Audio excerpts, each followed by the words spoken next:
अस्सलामुअलैकुम, मैं हूं समर अब्बास। काउंटडाउन शुरू हो गया है।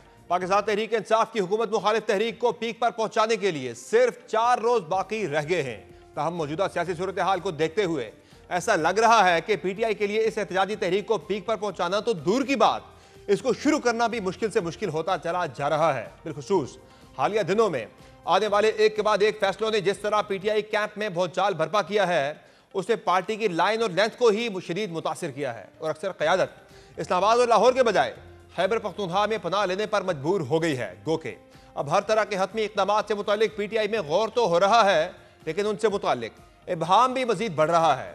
आज पीटीआई और दीगर अपोजिशन जमातों की जानिब से उस आल पार्टीज कॉन्फ्रेंस का इख्तिताम हो गया जिसमें 5 अगस्त के एहतजाज से मुतालिक लाया अमल दिया जाना था। और दिलचस्प तौर पर इस कॉन्फ्रेंस के बाद मुज़ाहमती हिकमत अमली के बजाय मुफाहमती मौक़िफ़ अपनाने की अपील की गई है। तहरीक तहफ़्फ़ुज़ आईन पाकिस्तान के ज़ेर इंतज़ाम आल पार्टीज कॉन्फ्रेंस ने मुश्तरका एलामिया जारी किया है। कॉन्फ्रेंस के बाद अपोजिशन रहनुमा मुस्तफ़ा नवाज खोखर ने प्रेस कॉन्फ्रेंस करते हुए कहा कि ऐसे हालात में मुश्तरका एलामिया जारी कर रहे हैं जब अपोजिशन को ख़त्म किया जा रहा है। मुल्क की तमाम जमातों के दरमियान ग्रैंड डायलॉग किया जाए, ट्रुथ एंड रिकन्सिलिएशन कमीशन का क़याम अमल में लाया जाए। इस वक्त तमाम सियासी जमातों और सियासी कुव्वतों के दरमियान एक नए मिसाके जमहूरियत की अशद जरूरत है कि यह हाइब्रिड निज़ाम मुल्क में अपोजिशन का मुकम्मल खात्मा चाहता है। मुल्क में तमाम सियासी कुव्वतों के दरमियान मुकम्मल इत्तफाक़ राय पैदा होना चाहिए और इम्पोर्टेंटली एक ट्रूथ एंड रिकन्सिलिएशन कमीशन का भी क़याम किया जाए। APC एलामिया के मुताबिक कौमी असम्बली और सैनेट के अपोजिशन लीडर्स के खिलाफ फैसले की मदम्मत करते हैं। इस वक्त पाकिस्तान की तमाम जमातों में मिसाक जमहूरियत की ज़रूरत है। इंसानी हकूक़ और पार्लिमानी जमहूरी निज़ाम मुकम्मल तबाह हो चुका है। नए मिसाक के लिए मुल्क की तमाम सियासी क़ुव्वतों के दरमियान इत्तफाक पैदा किया जाए। अपोजिशन ने तो हुकूमत से मामलात ठंडा करने की अपील की है, लेकिन हालिया ज़मीनी हक़ाइक़ को देखते हुए ये इम्कान कम ही दिखाई देता है। बिलखुसूस गुज़िश्ता हफ्ते पीटीआई के रहनुमाओं के खिलाफ आने वाले फैसलों ने इस खदशे को बढ़ा दिया है कि पीटीआई की मजीद चोटी की क़यादत गिरफ्तार की जा सकती है। अहम बात यह है कि पीटीआई क़यादत और कारकुनान के खिलाफ आने वाले फैसलों का सिलसिला आज भी जारी रहा। आज सरगोदा की इंसदाद दहशतगर्दी अदालत ने 9 मई जुडिशल कम्प्लेक्स मियाँ वाली केस का फैसला सुनाया है। इंसदाद दहशतगर्दी अदालत ने मुकदमे में गिरफ्तार मुलजिम इस्माइल को 25 साल कैद, जबकि पीटीआई रहनुमा अहमद खान भच्चर, अहमद चट्ठा और बिलाल आजाद समेत 51 मुलजमान को इश्तिहारी करार दे दिया। इस मुकदमे में पीटीआई के मरकजी रहनुमा उमर अयूब खान के पहले ही नाकाबिल जमानत वारंट गिरफ्तारी जारी किए जा चुके हैं, वो ताहाल मफरूर हैं, जबकि अदालत ने उनके खिलाफ कार्रवाई जारी रखने की हिदायत की है। ख्याल रहे कि गुज़िश्ता रोज भी फैसलाबाद की इंसदाद दहशतगर्दी अदालत ने 9 मई से मुताल्लिक मुख्तलिफ मुकदमात में उमर अयूब, शिबली फराज, साहबजादा हामिद रजा और जरताज गुल समेत 196 मुलजमान को सजाएं सुनाई थी। इससे कबल 22 जुलाई को सरगोदा और लाहौर की अदालतों से सामने आने वाले फैसलों में पीटीआई के पंजाब असम्बली में हिज़्ब इख्तिलाफ के कायद अहमद खान भच्चर, रुकन कौमी असम्बली अहमद चट्ठा और साबिक वज़रा यास्मीन राशिद, मियाँ महमूदुर रशीद, सेनेटर एजाज चौधरी और साबिक गवर्नर पंजाब उमर सरफराज सीमा समेत दीगर मरकजी रहनुमाओं को सजाएं सुनाई गई थीं। दूसरी जानिब पीटीआई के रहनुमा उमर अयूब का कहना था कि जिस केस में फैसलाबाद की अदालत ने सजा दी, उसी केस में सरगोदा की अदालत उन्हें बरी कर चुकी है। गो के पीटीआई ने इमरान खान की कॉल पर 5 अगस्त को मुल्की एहतजाज की मनसूबाबंदी की है। ताहम हालिया सजाओं के बायस इस एहतजाज की असर पजीरी पर सवालात उठने लगे हैं और इस मुतालिक कन्फ्यूजन इसलिए भी बढ़ रही है क्योंकि पार्टी चेयरमैन इस एहतजाज को सिर्फ एक दिन का इवेंट करार दे रहे हैं, जबकि पार्टी के सेक्रेटरी जनरल ने एक दिन के एहतजाज के बजाय मुल्कगीर तहरीक की कॉल दे दी है। पॉलिटिकल पार्टीज में टैक्स ऑफ 2020 वाली चीज़ें नहीं होती। फिलहाल एक दिन का हमारा है कि 5 तारीख को जो हमारी रैलीज है वो पूरे मुल्क में रैलीज होगी। आइंदा काला अमल क्या होगा वो हम आप लोगों के सामने रहेंगे। तो ये एक मुल्क गिर हम समझते हैं तहरीक है और होगी, ये ताकत पकड़ेगी। ये कोई एक दिन का मामला नहीं है कि किसी ने एक दिन ट्रक पे बैठ के लोगों को लेकर किसी एक शहर की जानिब आना है। तो इसमें ऐसा नहीं है कि हम कौम को या किसी गिरोह को एक मखसूस जगह बुला रहे हैं, इस्लामाबाद हो या लाहौर हो या कराची हो, हर जगह हम पूरी कौम को ये कह रहे हैं कि अपने घरों से बाहर निकलकर आईन और कानून के मुताबिक अपनी आवाज बुलंद करो। वाज़ेह रहे कि पाकिस्तान तहरीक इंसाफ ने 5 अगस्त को लाहौर में मीनार पाकिस्तान और इस्लामाबाद के F9 पार्क में जलसा करने का ऐलान करते हुए डिप्टी कमिश्नर लाहौर और DC इस्लामाबाद को बाज़ाब्ता दरखास्त दे रखी है, लेकिन अभी तक इस हवाले से कोई जवाब नहीं दिया गया। इसी तहरीक से मुताल्लिक हालिया दिनों ये खबरें भी थी कि इमरान खान के बेटे कासिम और सुलेमान पाकिस्तान आकर इस तहरीक में शरीक होंगे। इस मुतालिक ये कयास साराइयाँ भी हुई कि इमरान खान ने अपने बच्चों को पाकिस्तान आने से रोक दिया है, जिसकी PTI के सेक्रेटरी इत्तलात ने तरदीद कर दी थी। और आज इस मुतालिक इंतहाई अहम पेशरफ्त हुई जब इमरान खान के बेटों की जानिब से पाकिस्तान के वीज़े की दरख्वास्त देने की इत्तला आई। इमरान खान की बहन अलीमा खान ने एक्स पर जारी बयान में कहा है कि चंद रोज़ कबल कासिम और सुलेमान ने लंदन में पाकिस्तानी सिफारत खाने में वीज़े की दरख्वास्त की है। अलीमा खान की बकौल सफ़ीर ने बताया है कि वो इस सिलसिले में पाकिस्तान की वजारत दाखिला के मौक़िफ़ का इंतजार कर रहे हैं। दूसरी जानिब लंदन में पाकिस्तानी हाई कमीशन ने अलीमा खान के मौक़िफ़ को रद्द कर दिया है। ज़राए पाकिस्तानी हाई कमीशन के मुताबिक कासिम और सुलेमान को माजी में नादरा कार्ड जारी हो चुके हैं।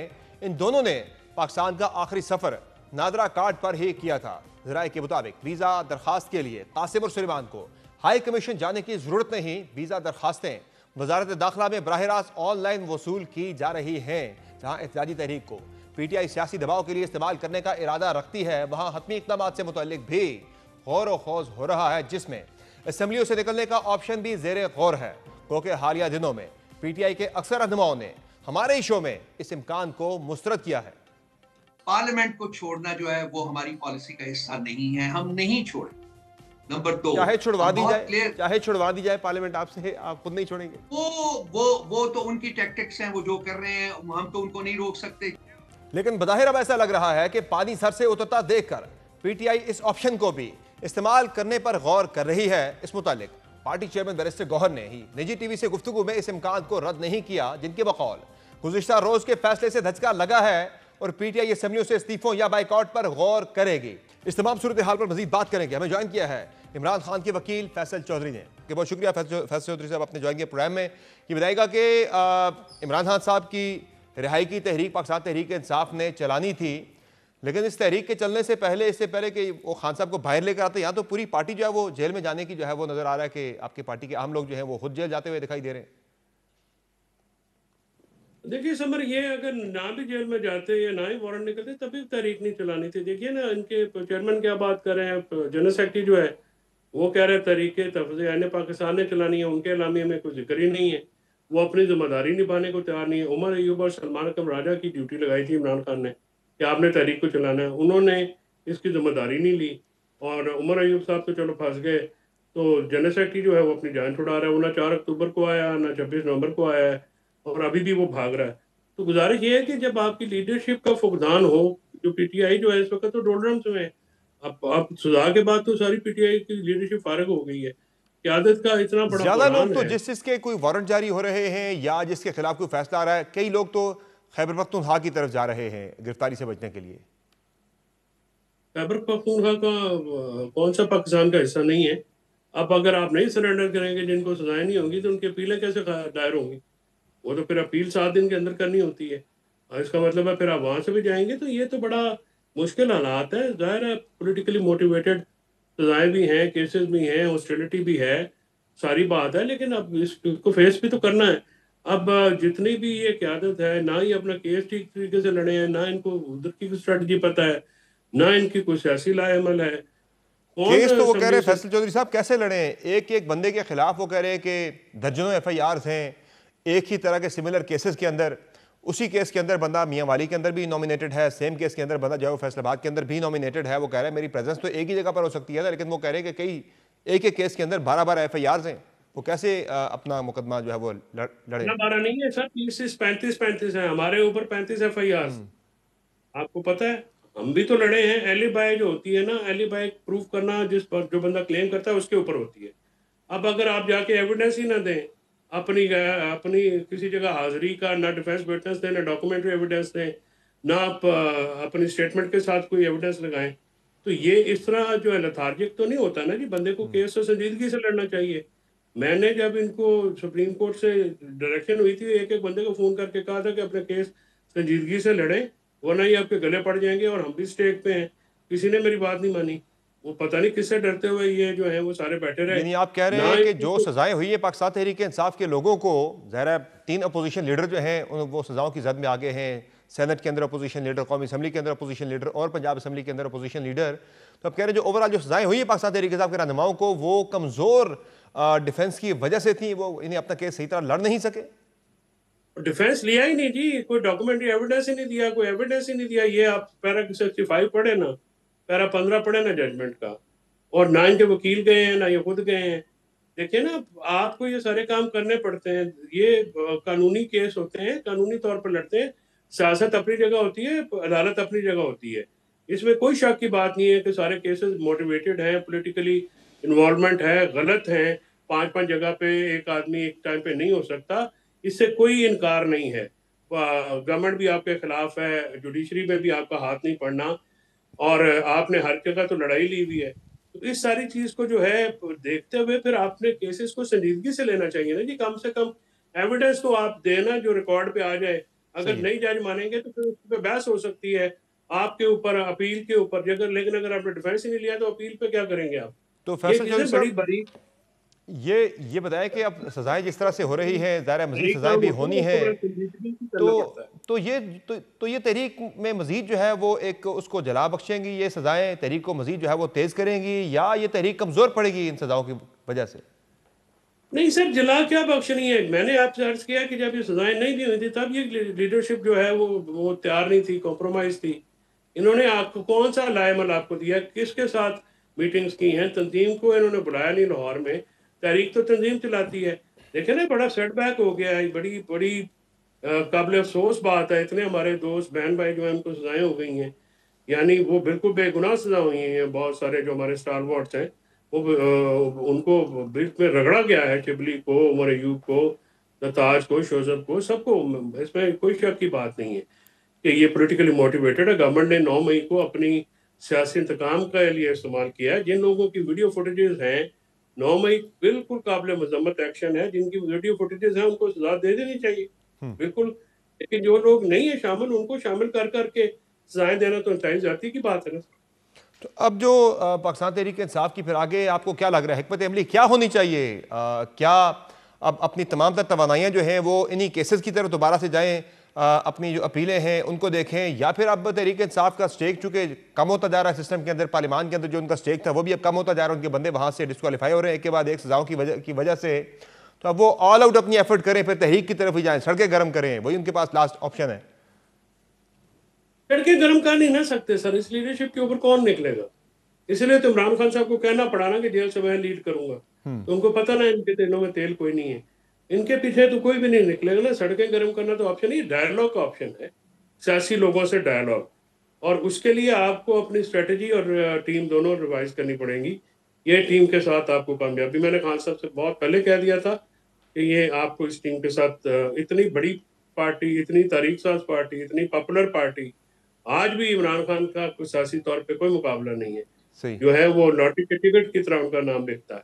लेकिन जो इतनी नाअक्वत अंदेश, नाअहल और नकम्मी क़यादत ने इमरान खान के लिए जो मुश्किलात खड़ी की हैं, पार्टी के लिए जो कारकुनान के लिए जो मुश्किलात खड़ी कर दी हैं, अब ये बहुत बड़ा टास्क है। आप मुझे एक शख्स बता दें मौजूदा पीटीआई में जो इस चैलेंज से नबरदाजमा, कोई आप 1-2 बंदों के नाम बता दें कि वो हो सकते हैं। नहीं हो सकते, इनमें कैपेसिटी नहीं। सही। तो फिर क्या होना चाहिए? डायलॉग की जो आपने बात की है वो तो आज पाकिस्तान तहरीक इंसाफ जो एपीसी में आज शरीक थी, करवाई ज़रा वो पीटीआई नहीं थी, नाम आगे था तहरीक तहफ़्फ़ुज़ आईन पाकिस्तान का। वहाँ भी एलामिया में यही कहा गया है कि सियासी जमातों के दरमियान डायलॉग होना चाहिए। तो ये एक तरफ तहरीक इंसाफ कहती है कि हमने डायलॉग नहीं करना, इन लोगों के साथ, ये चोर हैं, इनके पास इख्तियारात नहीं, हमने डायलॉग या मुज़ाकरात जो हमने मुक़्तदरा के साथ करने हैं। लेकिन आज एलामिया में कहा जाता है कि सियासी लोगों के साथ मुज़ाकरात या डायलॉग होना चाहिए। तो ये तो बड़ा खुला तज़ाद है तहरीक इंसाफ के मौक़िफ़ के अंदर। तहरीक इंसाफ को अपना यही मौक़िफ़ है, इसको रिव्यू करना पड़ेगा जी। ये आप इस्टेब्लिशमेंट के साथ मुज़ाकरात की बात करते हैं, पहले तो वो आपके साथ मुज़ाकरात में इंटरेस्टेड नहीं है, they are not interested first of all. Secondly, ये बात ही गैर जमहूरी है, ये बात गलत है। आप सियासी जमातों के साथ मुज़ाकरात करेंगे, आपको नहीं पसंद होंगी सियासी जमातें या उस तरह से, ये कौन सा ये तो कोई स्टांस ही कोई नहीं है। आप मार्शल दौर में नहीं लोगों से बात करते, सारों को अपना। लेकिन ये जो आर्गूमेंट दिया जाता है कि इनके पास इख्तियार नहीं है, ये खान साहब के साथ एक मुलाकात तक नहीं करवा सकते, इनसे हम क्या जाकर लेंगे मुज़ाकरात के अंदर? वो सर जो भी है बातचीत तो इनका भी तो पॉलिटिकल स्पेस खत्म हो गई है ना। पहले आप पॉलिटिकल स्पेस तो सबकी वापस लें, बाकी बातें तो बात की हैं। अभी तो वो जिस टहनी पे आप बैठे हुए हैं, सियासी जमातें उसी को काट रही हैं। क्या नून लीग का, पीपल्स पार्टी का, बाकी सियासी जमातों का कोई स्पेस है और इस्टेब्लिशमेंट के साथ बात करके ही आप बात कर सकते हैं ना। अगर वो स्पेस देंगे तो सियासत होगी, अगर नहीं वो देंगे स्पेस तो फिर सियासत तो नहीं होगी। ये मार्शल लॉ में भी आपको बड़ी जद्दोजहद करनी पड़ती है, ये आसान बात थोड़ी है। आप तरीके जो है वो मामलात का हल तो नहीं है। एक की बजाय आपने जो हर तहरीक जिसमें नाकामी होती है समर, उसका सही है। पार्टी पे असर होता है, वीकनेस होती है। आप देखिए ना, पार्टी जो 4 अक्टूबर को थी वो आज नहीं है। जो अभी 5 को जब कुछ नहीं होगा तो उसका भी असर पड़ेगा। तो ये सारी चीजें ज़हन में रखनी चाहिए ना। ये तो बच्चों का खेल थोड़ी होता है। सियासत में टाइमिंग की बड़ी इंपॉर्टेंस होती है, और अगर आप सियासी फैसले वक्त पे ना लें आपकी, तो फिर आपको तो बड़ा प्रॉब्लम आ जाता है। आपकी पीटीआई की लड़ाई अपने आप से भी है, अपोजिशन से भी है। कोई पार्लिमानी जमात जिसके साथ ये बैठ सकें, आप उनका नाम बता दें, हुकूमत से, ज्यादा एस्टेब्लिशमेंट ज्यादा से। ज्यादा जो ज्यादा जो जो जो चीज तहरीक इंसाफ को नुकसान पहुंचा रही है वो तो वो लड़ाई है जो कि तहरीक इंसाफ आपस में अपने साथ लड़ रही है इस वक्त, वो ज्यादा नुकसान पहुंचा रही है पाकिस्तान तहरीक इंसाफ को, जिसकी तरफ खान साहब ने इशारा भी किया है और पिछले हफ्ते। नहीं नहीं, मैंने आपको कहा है कि सबसे बड़ी लड़ाई तो आपस में कर जी रहे हाँ, हैं ना। बिल्कुल। और कोई एक आदमी नहीं है जो ये लड़ाई खत्म करा सके, किसी का इतना कद काठ ही नहीं है। तो अच्छा फैसल चौधरी साहब, ये बताएं कि तहरीक ज़ाहिर अब चलनी है। आज अलीमा खान साहिबा का एक ट्वीट आया, उन्होंने एक्स पर लिखा जी कि खान साहब के बेटों ने कासिम और सुलेमान ने पाकिस्तान आने के लिए हाई कमीशन से रब्ता कर लिया। हाई कमीशन ने आगे से कहा जी कि हम वजारत दाखिला से पूछ कर आपको बताएंगे। तो बाद में हाई कमीशन का मौक़िफ़ भी आया है सामने कि यहाँ तो ऑनलाइन है सिस्टम वीज़ाज़ का, बंदा ऑनलाइन अप्लाई करता है, वीज़ा मिल जाता है। और ये क्यों इस तरह की बातें की जाती हैं? पहले ये भी कहा गया था अलीमा खान साहिबा की तरफ से ही कि कासिम और सुलेमान के पास तो नाइक ऑफ है, तो जब नाइक ऑफ है तो उन्हें तो वीज़ा लेने की जरूरत थी ही नहीं। जब वीज़ा की बात हुई है तो वो भी उनका मौक़िफ़, उसमें भी बड़ा झोल दिखाई दे रहा है। ये बातें बड़ी संजीदगी से करनी चाहिए, जिम्मेदारी का काम है। ऐਵੇਂ ही रोज एक नया स्टेटमेंट दे देना, ये तो मुनासिब बात नहीं है। बच्चों की भी शख्सियत को इस तरह से नहीं करना चाहिए। वो पता नहीं क्या मसला है अब इस बात पे, मैं तो कोई जवाब अलीमा बीबी का देता नहीं हूँ। वो उनके वो जाने, उनका काम ज़ाहिर है, जाने। पहले लेकिन अब कहा गया नए कि वो को पाकिस्तान आ रहे हैं, वो तहरीक का हिस्सा बनेंगे, तहरीक को लीड करेंगे। फिर कहा गया नहीं, वो तहरीक का हिस्सा नहीं बनेंगे, वो सिर्फ जो है खान साहब से मुलाकात करेंगे। फिर बाद में मौके पाया कि वो पाकिस्तान आ ही नहीं रहे। और अब जो है एक नई आज डेवलपमेंट आई जी कि अलीमा खान साहब ने कहा वो आना चाह रहे हैं, हाई कमीशन से रब्ता किया, लेकिन वीज़ा मिलने में उन्हें दुश्वारी का सामना है। तो जब नाइक ऑफ है तो वीज़ा लेने की ज़रूरत बनती नहीं है। तो क्या वीज़ा इसलिए लिया जा रहा था कि ज़रा वो डुअल सिटीजन होंगे? अगर फिर नाइक ऑफ है कि वो कल को गिरफ्तार हो जाए तो फिर वो ये डिफेंस लेके बरतानवी शहरी है जनाब, उन्हें यहाँ से निकाला जाए। नहीं, गिरफ्तारी की तो कोई ऐसी हरकत करें या कोई वायलेशन करेंगे नहीं। वो तो बड़े डिसेंट बच्चे हैं, उनकी गुफ्तगू, उनकी जो हमने सुनी है, उनका ब्रॉडअप का पता चलता है। लेकिन ये बात तो आपकी दुरुस्त है कि जब आप इतने कंफ्यूजिंग स्टेटमेंट रोज बदलेंगे या बात करेंगे, उससे फिर असर नहीं ना रहता बाद में। तो जिम्मेदारी के साथ बात करनी चाहिए। ये मौका महल ऐसा है, बच्चों की शख्सियात को पे जो है वो बिल्कुल क्लैरिटी होनी चाहिए, ऐसी बातें नहीं होनी चाहिए। तो आज जब हम बात कर रहे हैं ये चीज़ फिर क्लियर है फैसल चौधरी साहब के ना कोई ऐसी इफेक्टिव तहरीक चल रही है कि जिससे खान साहब बाहर आ सके, और ना ही खान साहब फिर बाहर आ रहे हैं। नहीं, मैं तो 1000 दफा कह चुका हूँ कि ये तहरीक नहीं चला सकते। खान साहब को भी बता चुका हूँ, इनका इन तिलों में तेल कोई नहीं है, ना ये तहरीक चला सकते हैं, ना इनकी कैपेसिटी है। और फ्रैंकली स्पीकिंग इनके कहने पे बंदे बाहर भी नहीं आए। और फिर खान साहब का मुकद्दर जो है वो फिर लंबी जेल ही है फिर। देखिए, खान साहब का तो फिलहाल तो रिहाई मुश्किल है ना कि फिलहाल तो कोई ना अदालतें पकड़ाई दे रही है ना कुछ और। तो इसके लिए तो हिकमत अमली सियासी अपनानी पड़ेगी ना जी। इससे तरीकों से मामला हल तो नहीं होगा। यानी हिकमत अमली फिर वो यही है कि इसी हुकूमत के साथ बैठा जाए, डायलॉग किया जाए, इसी के साथ यानी जिस मुज़ाकराती मेज से तहरीक इंसाफ उठी थी वापस उसी पे बैठना पड़ेगा। समर पॉलिटिकल पार्टीज के पास डायलॉग के अलावा कौन सा तैयार होता है? डायलॉग ही जी हाँ। होता है ना, वो तो करना पड़ेगा। आज नहीं करेंगे, साल बाद कर लेंगे। वो बात तो इन्हीं के साथ करनी यानी पड़ेगी। यानी आप establishment यानी क्यों जिस नहीं दिया मुलाकाती मेज क्या? से तहरीक इंसाफ उठी थी चंद महीने पहले, वापस उसी पर लौटना पड़ेगा। बिल्कुल लौटना पड़ना चाहिए। देखिए, वो एजेंडा के तहत होती है ना, गुफ्तगू होती रहती है, ये कोई ताने देने वाली बात नहीं होती। ये तो बैठ के तो आप बात करते हैं। मजीद अपोजिशन को पहले साथ बनाए ना, अपनी आवाज को बुलंद करें, आवाज को स्ट्रेंथन करें। अकेले बैठने की क्या जरूरत है? आप भी पूरी अपोजिशन को साथ लेके बैठे, उनके साथ सही है। बैठे। अब हालात तो ये है कि इनसे इतनी बड़ी पार्टी है, तहरीक चलाने के लिए महमूद खान अटकज़ई साहब के कंधों पे जिम्मेदारी डाल रहे हैं। वो पाकिस्तान, वो पंजाब और केपी में वो क्या कर सकते हैं? कुछ भी नहीं कर सकते। उनका वो हल्का असर ही नहीं है। वो तो बलूचिस्तान में भी सिर्फ पश्तून बेल्ट को रिप्रेजेंट करते हैं एक हल्के में, दैट्स ऑल। तो तहरीके तहफ़्ज़ुज़ आईन पाकिस्तान इनका साथ क्यों? ठीक है, तो फैसल साहब ये जो 70 से 75 तहरीक इंसाफ के अरकान की फहरिस्त जिसका जिक्र करते हैं अक्सर बैरिस्टर गौहर साहब के, ये डिस्क्वालीफाई हो सकते हैं इन केसेस में अगर सजाएं होती हैं मजीद, तो फिर तहरीक इंसाफ के को क्या क्या करना चाहिए? इस तरफ इशारे भी अक्सर लोग दे भी रहे तहरीक इंसाफ की तरफ से कि शायद फिर तहरीक इंसाफ असम्बलियाँ छोड़ दे, असम्बलियों से बाहर आ जाए, इस सिस्टम से वो निकल जाए बाहर। हो सकता है ऐसा मुमकिन है, या आपको लग रहा है कि 10 बंदे भी रह गए तहरीक इंसाफ असम्बलियाँ कभी नहीं छोड़ेगी? उससे क्या होगा, उससे क्या फर्क पड़ेगा? वो तो बहुत सारे लोग तो इस्तीफा ही नहीं देंगे। ये तो उसका भी टाइमिंग नहीं है ना, समर उसकी टाइमिंग गुजर गई। जब आप 4 अक्टूबर 26 नवंबर को जब लाशें गिरी थी तब छोड़ते हैं ना, तब तो प्रेशर बन सकता था। अब तो सिस्टम वैसे ही आपको निकाल रहा है, तो आप तो उनकी ख्वाहिश पूरी करेंगे। और वैसे भी बहुत सारे लोग इनके कहने पर इस्तीफे नहीं देंगे। लोगों ने जो है वो पिछली असम्बलियाँ जो तोड़ी हैं, उसके बाद जो मामला हुआ है उसका शख्साना भुगत चुके हैं और वो बहुत ज़्यादा मुखालफत है। तो गौर साहब की इस तजवीज़ को और असद कैसर साहब की ये जो भी तजवीज़ उबैर नाजी ने भी दी है, इस तजवीज़ को कोई मेरा नहीं ख्याल पार्टी के अंदर और बाहर से कोई सपोर्ट मिलेगी। सही हो गया, बहुत शुक्रिया फैसल चौधरी साहब, आपने प्रोग्राम में ज्वाइन किया। नाज़रीन, आपने गुफ्तगू मुलाज़ा की इमरान खान के वकील फैसल चौधरी की, जिनका कहना है कि मौजूदा जो क़यादत है पाकिस्तान तहरीक इंसाफ की, उसमें इतना दमखम नहीं कि वो एक कामयाब तहरीक चलाकर इमरान खान को रिहा करवा सके।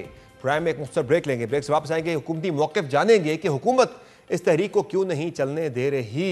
पर्टिकुलरली तहरीक इंसाफ का ये इल्ज़ाम कि इस तहरीक से पहले उनके रहनुमाओं को सजाएं देने का सिलसिला शुरू कर दिया गया है, इस पर हुकूमती मौक़िफ़ लेंगे। मुख्तर ब्रेक के बाद हमारे साथ रहेगा।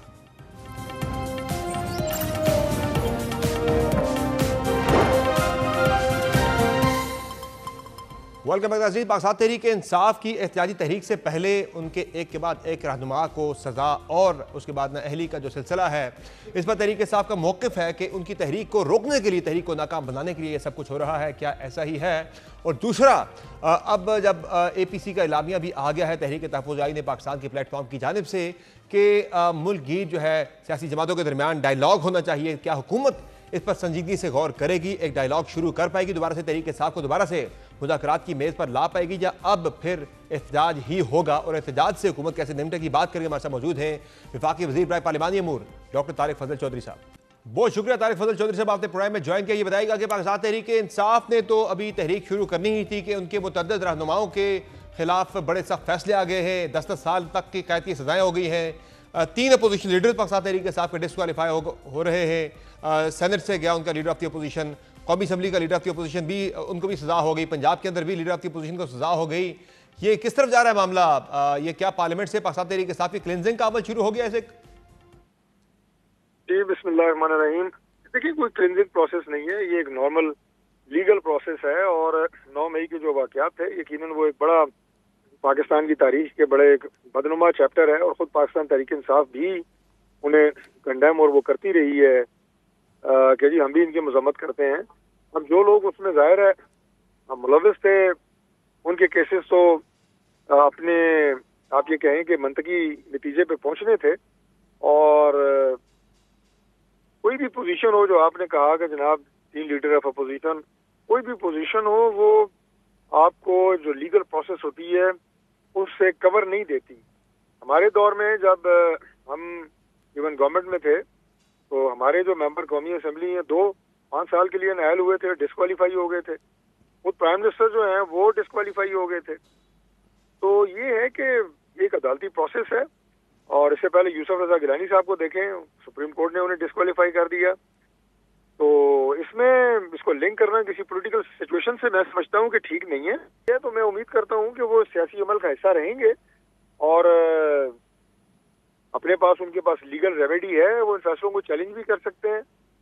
जहाँ कुछ लोगों को सजाएं हुई हैं, वहाँ पे काफी लोग जो है वो उनके बरी भी हुए हैं। ऐसा तो नहीं है कि सारे के सारों को ही सजा हो गई है।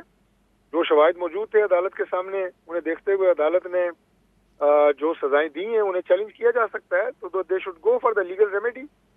अब तो तहरीक इंसाफ जो है वो गौर कर रही है इस चीज़ के ऊपर भी कि ज़रा वो 75 के करीब उनके पार्लियामेंटेरियन जो हैं उनके ऊपर ये तलवार लटक रही है नाअहली की सजाओं की वजह से। तो आज बैरिस्टर गौर साहब ने इशारा दिया है कि वो असम्बलियों से इस्तीफे भी दे सकते हैं, इस पर गौर हो रहा है। तो अगर इस तरफ जाती तरीके साफ, तो क्या हुकूमत कोशिश करेगी उसे रोकने की, या फिर जाने दिया जाएगा और ज़िमनी इंतखाबात की तरफ चले जाएंगे आप? वैसे भी आपको ये सूट करेगा। देखिए, हुकूमत जो है वो उन्हें रोकने की कोशिश तो नहीं कर सकती, ना कोई किसी को रोकने से कभी रुकता है। समझाने की कोशिश जरूर करेंगे उन्हें इस हद तक कि पार्लियामान ही एक ऐसी जगह है कि जिससे आगे रास्ते निकलने हैं, पाकिस्तान ने आगे चलना है। और जिन इशूज़ की, मसाइल की आप बात करते हैं, मुल्क जिन प्रॉब्लम्स में घिरा हुआ है, इसका रास्ता जो है वो पार्लियामान से ही निकलता है। तो मुतअद्दिद दफ़ा हम उनको कह चुके हैं, बता चुके हैं। तो मुझे उम्मीद है कि इंशाअल्लाह वो समझेंगे इस बात को। और इससे पहले जो उनकी एक रवायत रही है, पार्लियामान से जब उनका सफाया एक एक करके हो रहा है, तो इससे तो फिर उन्हें ये सूट करेगा कि वो खुद ही सारे निकल जाए वहां से। देखें, बात ये है कि मैंने आपको बताया है कि इससे पहले जब बाकी पार्टियों के लोग नायल नहीं होते रहे मुख्तलिफ अदवार में, ये पहली दफा ऐसा हो रहा है पाकिस्तान में। तो ये कुछ चार लोग इनके हुए हैं ना, 3 लोग असेंबली से, कौमी असेंबली से, ज्यादा है, 1 सेनेट से। कौमी असेंबली से कल जो अभी तो फैसले आए हैं, मजीद लोगों ने डिस्क्वालीफाई होना है फैसलों के बाद। अभी तक वो कॉपी इलेक्शन कमीशन को मिली नहीं थी। ज़ाहिर उमर अयूब साहब है, शिबली फराज साहब है, बाकी लोग जो हैं उनके अभी ज़ाहिर उनको इलेक्शन कमीशन ने करना है डिसीट, अभी तक वो हुए नहीं है, लेकिन हो जाए। मैं यही कर रहा हूँ ना कि अभी ये तो मफरूजों की बुनियाद के ऊपर आप वो तो ज़ाहिर है, जब सजा हो तो जाती है तो फिर उन्हें पहले भी किए गए हैं, ये भी हो जाएंगे, ये तो रुकेगा नहीं। मैं कह रहा हूँ कि आप जो अगली बात कर रहे हैं ना कि जनाब मजीद लोग होंगे, ये तो मफरूजों की बुनियाद के ऊपर बात हो रही है ना।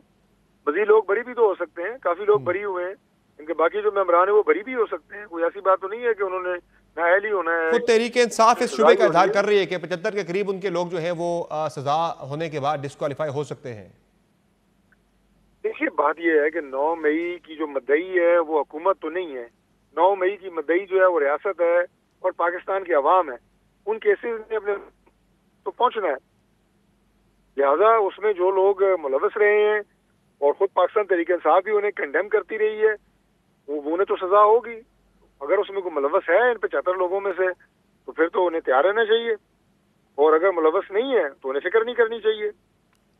आज पाकिस्तान तहरीक इंसाफ की जानिब से ज़ाहिर एक जो उनका अपोजिशन का प्लेटफॉर्म है, तहरीक तहफ़्फ़ुज़ आईन पाकिस्तान, उसकी जानिब से APC का एलामिया सामने आया है, जिसमें एक ट्रुथ एंड रिकन्सिलिएशन कमीशन बनाने की बात हुई है, उसमें एक नए मिसाक जमहूरियत की बात हुई है, और तमाम अपोजिशन क्या ओवरऑल तमाम सियासी जमातों के दरमियान डायलॉग की बात हुई है एलामिया के अंदर। तो क्या ऐसा डायलॉग शुरू हो सकता है मौजूदा सियासी हालात के अंदर? देखिए, मौजूदा सियासी हालात में सब कुछ हो सकता है, बशर्ते कि आप मुल्क में सियासत करें, इंतशार ना फैलाएं, फितना और फसाद ना फैलाएं सियासत के नाम के ऊपर। जो पाकिस्तान तहरीक इंसाफ पिछले कोई 2-3 साल से तो पूरी शिद्दत से कर रही है, और उससे पहले पिछले 10 साल से लगी हुई है मुल्क के गली कूचों में, सड़कों पे अफरा तफरी, फितना फसाद, शर्फ पसंदी, ये शहर बंद, वो सड़कें बंद, डंडे, लाठियां, गोलियां, पुलिस वाले शहीद, रेंजर शहीद, शहरों पे हमले। ये तो सियासत नहीं है ना, इससे तो कुछ भी नहीं हो सकता। अगर ये जो आप जो सलामिया की बात कर रहे हैं, ये एक पॉलिटिकल बात है। ट्रुथ एंड रिकन्सिलिएशन कमीशन बिल्कुल बनाए, दूध का दूध पानी का पानी।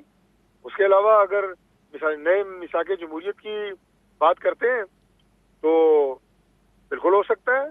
वो बात तो हम इससे पहले कर चुके हैं कि चार्टर ऑफ डेमोक्रेसी को असर नो होने की जरूरत है, उसको रीडिजाइन करने की जरूरत है, उसमें तो कोई दो राय नहीं है। और दूसरा, ज़ाहिर पाकिस्तान तहरीक इंसाफ एक सियासी मूवमेंट की तरफ भी जा रही है।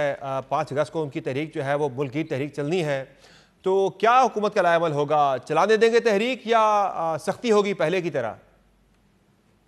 देखिए, इनका हमेशा एक वतीरा रहा है पाकिस्तान तहरीक इंसाफ का कि ये सियासी तहरीक के नाम से इजाजत मांगते हैं, सियासी तहरीक ये शुरू करने की बात करते हैं, और उसके बाद फितना और फसाद, उसके बाद फितना और फसाद, उसके बाद आपको सड़कों पे आपको यानी फसाद और फितना ही नजर आएगा। तो इन तमाम माजी में इनके इन हरकतों सकनात को देखते हुए इन्हें वो आसानी से कैसे इजाजत दी जा सकती है? अगर ये लाहौर में जलसे की बात करते हैं कि तो इन्हें government of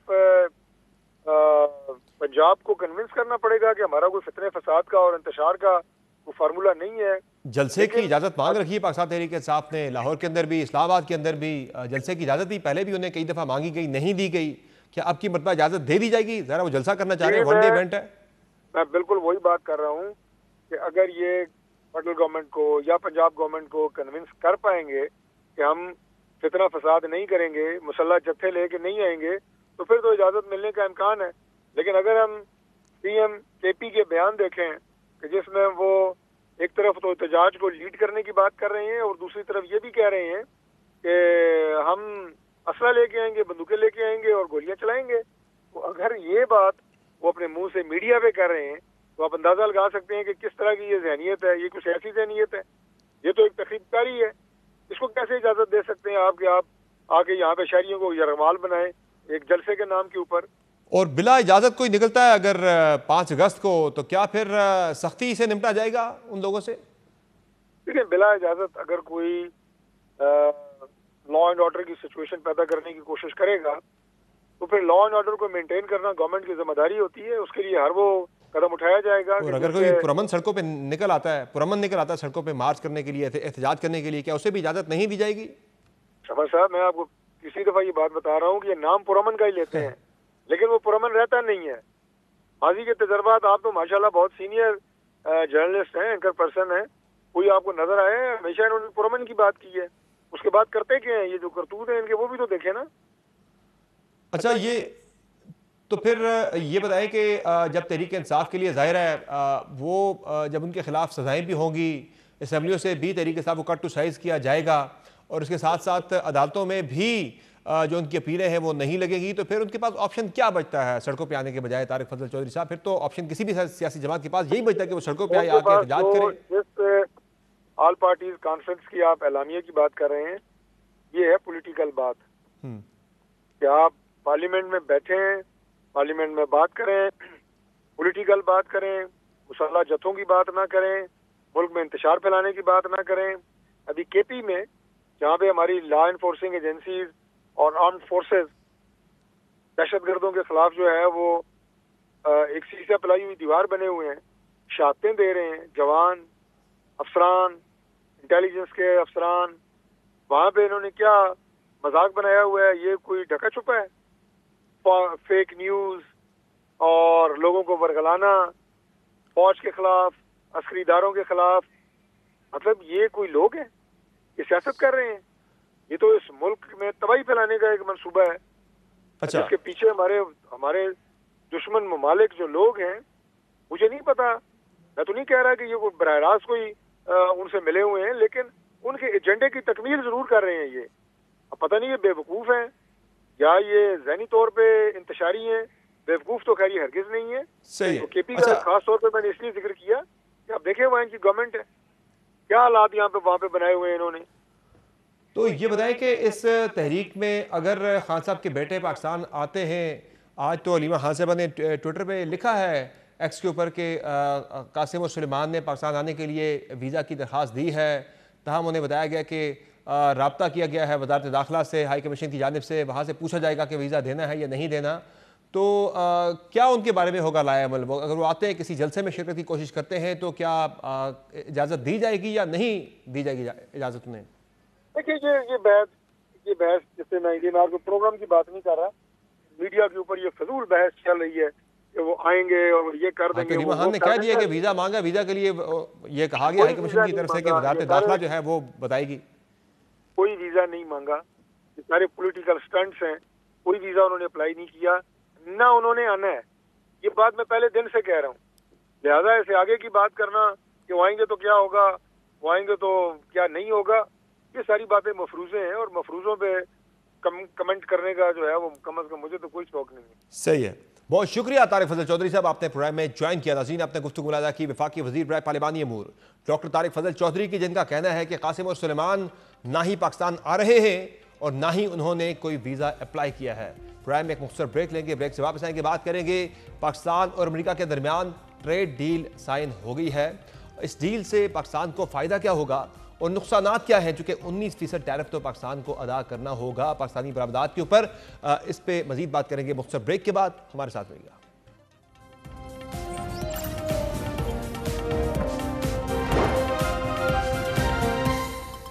welcome back. Pakistan और अमेरिका के दरमियान तजारती मुआहिदा तय पा गया और अमेरिका ने पाकिस्तान पर लगाया गया 29% टैरिफ 10% कम करके 19% कर दिया है, जबकि इसके मुकाबले में भारत पर टैक्स की शरह 25% लगाई गई है। इसके अलावा भारत को जुर्माने का सामना भी करना होगा। यह वो सूरत हाल है जो इस बात का इशारा दे रही है कि अमेरिका की जानिब से आलमी तजारती निज़ाम में बड़ी तब्दीली आ रही है, जिसका असर बराह रास्त पाकिस्तान समेत दुनिया के दर्जनों ममालिक पर पड़ेगा। अमेरिकी सदर डोनाल्ड ट्रंप ने नई आलमी तजारती पॉलिसी के तहत 69 ममालिक पर मुख्तलिफ शरह से दरामदी टैरिफ नाफिज कर दिए हैं, जहां एक जानिब भारत जैसे जनूबी एशियाई अहम अरीब पर 25% टैरिफ आयद किया गया है, वहीं पाकिस्तान को रियायत देते हुए 19% पर रखा गया है, जो बज़ाहिर इस्लामाबाद के लिए एक बड़ी सिफारती और इक़्तिसादी कामयाबी समझी जा रही है। इस फैसले का इत्लान 7 अगस्त से होगा और इसका ऐलान खुद सदर ट्रंप ने ट्रुथ सोशल पर किया, जहां उन्होंने पाकिस्तान के साथ कामयाब तजारती मुआहिदे को सराहा और इसे दो तरफा ताल्लुकात में नई पेशरफ्त करार दिया।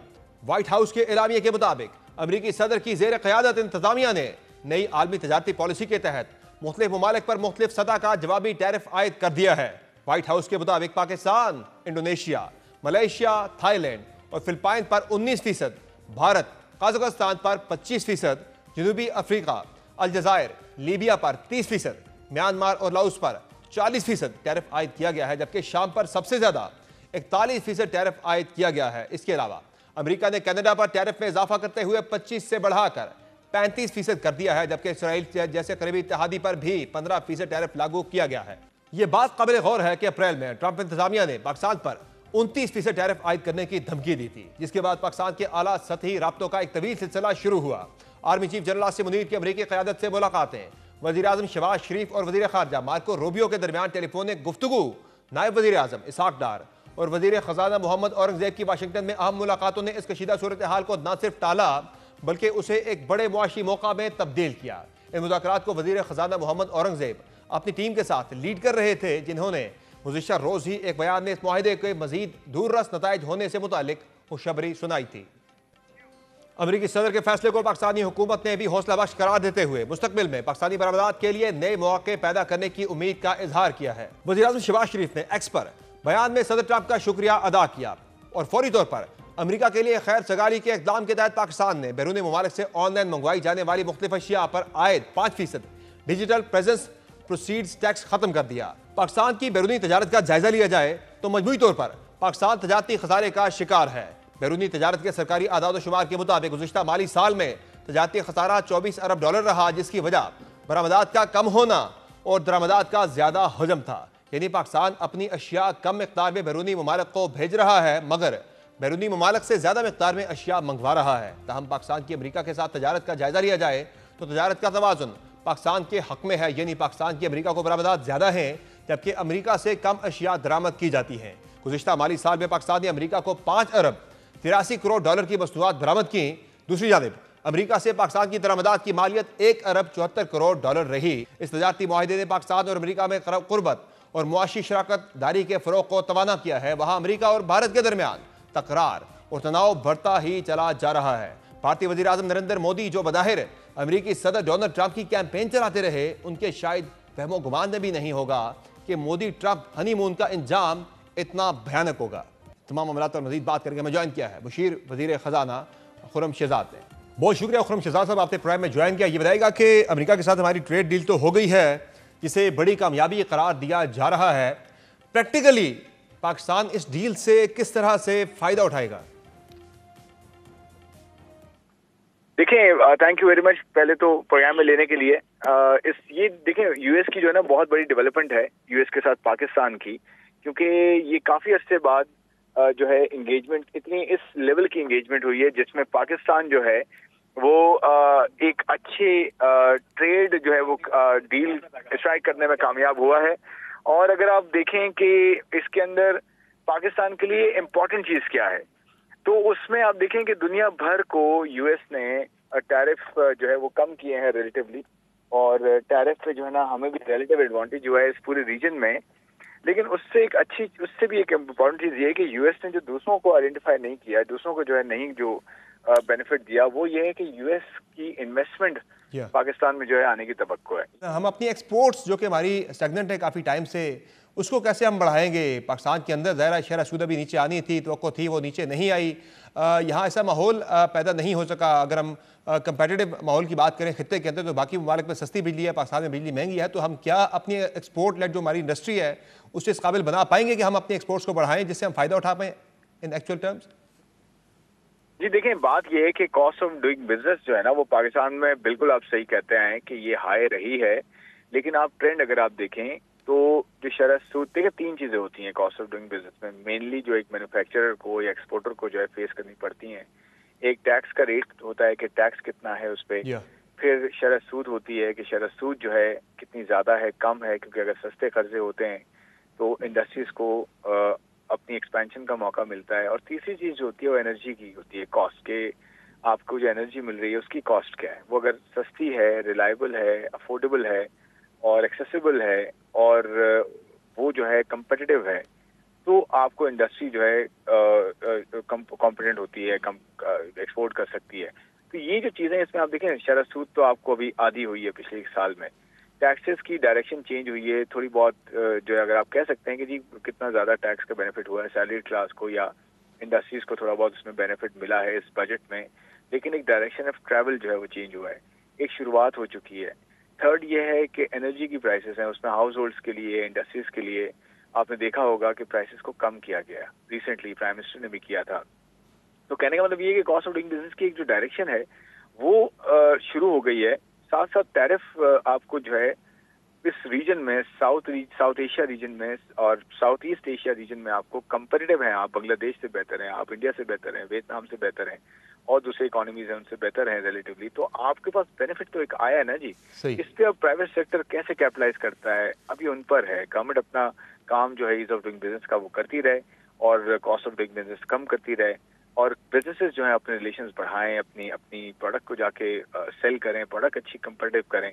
तो देखें ये कॉम्बिनेशन इनके साथ काम हो सकता है। और अच्छी जो है ज़ाहिर खुर्रम शहजाद साहब, जो अमेरिका ने टैरिफ कम किया है वो कोई वैसे ही तो पाकिस्तान पे उन्हें जो है वो मेहरबानी करने का दिल उनका नहीं आया। हमने भी ज़ाहिर कुछ कमिटमेंट्स की हैं वहाँ पर, तो तभी वो नीचे आया है।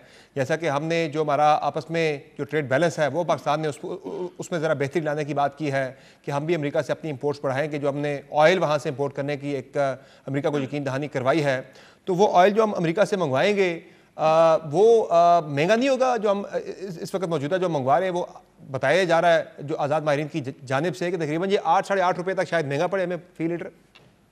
देखिए बात ये है कि ऑयल, क्रूड ऑयल जो है वो प्राइवेट कंपनियां मंगवाती हैं ना, प्राइवेट कंपनियां मंगवा रही हैं। आज देखें कंपनी ने ऑर्डर प्लेस भी कर दिया, अगर आपने खबर पढ़ी हो। बिल्कुल ऐसा ही है। तो बात ये है कि वो तो अपनी कॉस्ट को देख के करेंगे ना, क्यों उन्होंने ऑर्डर दिया है। वो गवर्नमेंट के कहने पे तो ऑर्डर नहीं दिया होगा उन्होंने। और ये है भी आजमाइशी अभी बुनियादों पर किया गया ना कि ज़रा वो आएगा, रिफाइनरी शुरुआत तो हो गई ना जी शुरुआत तो हो गई ना। मैं तो ये कह रहा हूँ कि फौरन से शुरुआत हुई है और प्राइवेट सेक्टर ने आगे आके उसको शुरू कर दिया है। तो ये एक अच्छी डेवलपमेंट है। अब बात ये है कि आप बिल्कुल सही कह रहे हैं, एक ट्रांसपोर्टेशन कॉस्ट का एंगल है कि आप मिडल ईस्ट से मंगवाते हैं और वर्सेस आप यूएस से मंगवाते हैं तो फर्क बिल्कुल पड़ता है। लेकिन देखिए क्रूड नहीं है सिर्फ इसके अंदर या पेट्रोलियम प्रोडक्ट्स नहीं है, इसमें सोयाबीन भी हो सकता है, इसमें कॉटन भी है। कॉटन वैसे यूएस से लेते हैं और कॉटन जो है हम उस पर हमने कोई उस पर टैक्स भी नहीं लगाया हुआ इम्पोर्ट पे, यूएस से जो आती है।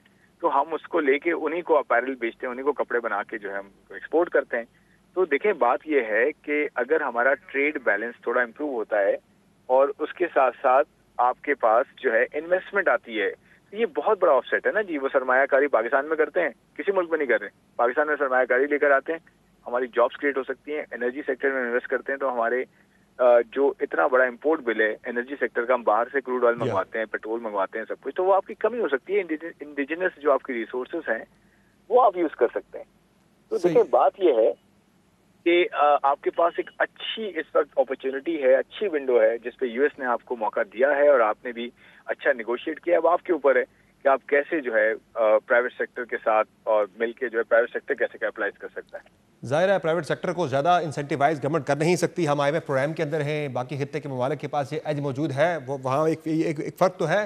दूसरा ये बताएं खुर्रम शहजाद साहब के जो अमरीकी सरमायाकारी की बात हो रही है, पर्टिकुलरली वो जो बात कर रहे हैं पाकिस्तान में ऑयल के हवाले से, ऑयल की एक्सप्लोरेशन के हवाले से, क्या है ऐसे बड़े ज़खायर मौजूद के जिन पे ये बात हुई है? देखिए दो चीजें हैं इसमें, बड़ा अच्छा सवाल है आपका। एक तो आप देखें कि तेल के ज़खायर हैं हमारे, वो तकरीबन कोई 24 करोड़ के करीब, 23.5 करोड़ 24 करोड़ के करीब हमारे मिलियन बैरल्स जो है वो ऑयल के रिजर्व्स हैं, जो अभी हमारे बैलेंस्ड रिजर्व्स हैं। और दूसरा अगर गैस की बात करें तो तकरीबन 18 बिलियन क्यूबिक फीट से थोड़े से ऊपर हमारे गैस के रिजर्व्स हैं, जो कि प्रूवन है। अब बात यह है कि इसमें नई फाइंड्स हो सकती है ना जी। यूएस जो है आपको पता है दुनिया में जायंट है ऑयल और गैस की एक्सप्लोरेशन का, टेक्नोलॉजी वाइज भी, अप्रोच वाइज भी, स्किल वाइज भी। ऑफशोर ड्रिलिंग में काफी ज्यादा उनकी जो है एक्सपर्टीज रही है। जी, मैं ये कहना चाह रहा हूँ कि इतना बड़ा अगर जायंट वो इन्वेस्टमेंट इंटरेस्ट जो है शो कर रहा है आपके पास, और आपके पास सबसे बड़ी नीड एनर्जी की है इस वक्त। 90% आपकी कंजम्पशन जो है, जो आप इस्तेमाल करते हैं, 90% हिस्सा आप बाहर से मंगवाते हैं। तो आप क्यों नहीं अपने पास जो है इस तरह की इन्वेस्टमेंट अट्रैक्ट करें जो खुद आने की बात कर रही है। तो ये जो बात की है डोनाल्ड ट्रंप ने, ये चीजें मटेरियलाइज कब तक हो पाएंगी? कितना इस पे टाइमलाइन जो है वो आपके जहन में है? देखें, बात ये कि उनका एक प्लान है इस खित्ते में विजिट करने का भी, और उनकी जो टॉप ब्रास है वो प्लान कर रही है आने का। तो पाकिस्तान का उनका विजिट हो सकता है और उसमें बहुत सारी चीजें जो है वो फाइनलाइज होंगी। अब देखिए, मैं ये कह रहा हूँ कि और ये विजिट कब तक मुतवक्का है? विजिट कब तक मुतवक्का है डोनाल्ड ट्रंप का पाकिस्तान का? कोई डेट नहीं है, कोई डेट नहीं। मैं डोनाल्ड इसी साल एक्सपेक्टेड है? नहीं जी, मैं अभी कोई चीज फाइनल नहीं है। मैं कह रहा हूँ उनका इसी साल में एक विजिट एक्सपेक्टेड है, लेकिन बात यह है कि वो कब होगा, क्या होगा, उस पर अभी वर्कआउट करना है। वो सिर्फ पाकिस्तान का नहीं है, पूरे रीजन का है वो। मैं ये कहना चाह रहा हूँ कि अगर वो आते हैं पाकिस्तान, तो हमें तो तैयारी करके पहले बैठना है ना जी। हमारी प्राइवेट सेक्टर को तैयारी करके बैठना है कि हमने जेवीज कैसे करने हैं, किसके साथ करने हैं, क्या वर्कआउट होगा, ये हमने अब काम करना है। उन्होंने हमें एक अपॉर्चुनिटी दे दी है। अब हमारा प्राइवेट सेक्टर और पब्लिक सेक्टर की कंपनीज भी ना, इसमें बहुत सारी ऑयल एंड गैस कंपनीज हैं, ये शुरू कर सकते हैं। फिर माइंस एंड मिनरल्स का सेक्टर है, टेक्नोलॉजी का सेक्टर है, बहुत सारे एरियाज हैं जिसमें इंटरेस्ट है यूएस का। हमने अब देखना है कि हम कैसे उसको कैपिटलाइज कर सकते हैं, private sector, government of Pakistan मिलकर। चूंकि डोनाल्ड ट्रंप ने तो भारत को भी जो है ये ऑयल एक्सपोर्ट करने की बात कर दी है अपने ट्वीट के अंदर, लेकिन यह कि क्या है रफली, यानी कि कितना टाइम अंदाजन लग सकता है? 8 साल, 10 साल प्रैक्टिकली अगर देखा जाए? किस चीज की बात कर रहे हैं? यही एक्सप्लोरेशन के हवाले से जो बात कर रहे हैं ट्रंप साहब। नहीं, वो तो देखें, अब उन्होंने कहा ना कि कंपनी वो तो फाइनलाइज कर रहे हैं, वो तो कंपनी फाइनलाइज कर रहे हैं। तो it's a matter of months, वो कुछ सालों की बात थोड़ी है। वो तो कंपनी फाइनलाइज कर रहे हैं कि हम कंपनियां फाइनलाइज करके जेवीज करें और आके एक्सप्लोरेशन करें। इन्वेस्टमेंट की इंटरेस्ट उन्होंने शो कर दिया ना जी। वो तो फॉलो अप्स होते हैं ना, थोड़ा डिटेलिंग में तो टाइम लगता है, आपको पता है। बट बड़ी बात यह है कि पाकिस्तान के लिए सिर्फ इन्वेस्टमेंट की बात की, जो कि एक बहुत बड़ी डेवलपमेंट, और हमें इस पर कैपिटलाइज करना चाहिए। बहुत शुक्रिया खुर्रम शहजाद साहब, आपने प्रोग्राम में ज्वाइन किया। नाज़रीन, आपने गुफ्तगू सुनी खुर्रम शहजाद साहब की, जो कि मुशीर हैं वज़ीर ख़जाना के। उनका कहना है कि अमेरिका तो पाकिस्तान में सरमायाकारी में दिलचस्पी ज़ाहिर कर रहा है, पाकिस्तान को इसकी जल्द अज जल्द तैयारी करनी होगी। आज की शो में इतना ही, इजाज़त दीजिए। अल्लाह हाफ़िज़।